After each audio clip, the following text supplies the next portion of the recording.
आपल्या सोबत आहेत भाजपचे नेते आमदार परिणय फुके. परिणय भाऊ, उद्धव ठाकरे आणि मुख्यमंत्री देवेंद्र फडणवीस यांची भेट झाली आज. या भेटीचा तुम्ही कसा अर्थ काढता?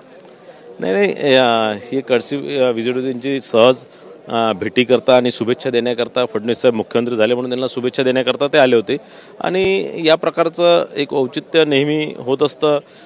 जेही मुख्यमंत्री झाले त्यांना विरोधी पक्षाचे नेते शुभेच्छा देण्याकरता भेटत असतात, चर्चा करत असतात आणि पुढेही विधानसभा असणार, विधान परिषद असणार किंवा पुढचं महाराष्ट्राचा कारभार असणार, हे चालवण्यात सत्ता पक्षाचं जितकं योगदान असतं तितकंच विरोधी पक्षाचंही असतं.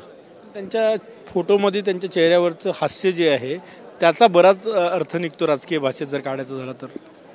नाही, मला असं वाटतं की ते एक साहजिक भेट होती, त्याचा कुठेही राजकीय अर्थ काढला गेला नाही पाहिजे आणि ते सहज फडणवीस साहेबांना शुभेच्छा देण्याकरता ते भेटले.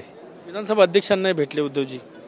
हां, तर ते तर एक हे असतं की परंपरा असते की सगळ्या विरोधी पक्षातले नेते सर्वच मुख्यमंत्री असतील, उपमुख्यमंत्री असतील, विधानसभेचे अध्यक्ष असतील, विधान परिषदचे सभापती असतील, या सगळ्या लोकांना भेटत असतात आणि शुभेच्छा देत असतात.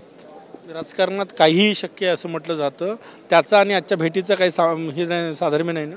नाही, मला असं काही वाटत नाही, कारण आता कोणाची गरजही नाही. पण मागच्या 5 वर्षात हे खरं आपण जे म्हटलं की राजकारणात काही शक्य होऊ शकतं, पण मला असं वाटतं की आज त्याची गरज नाही.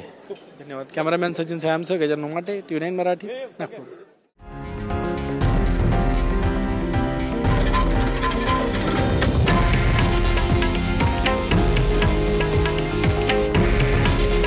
हे आहे देशातील नंबर 1 न्यूज नेटवर्क आणि आपण पाहत आहात TV9 मराठी.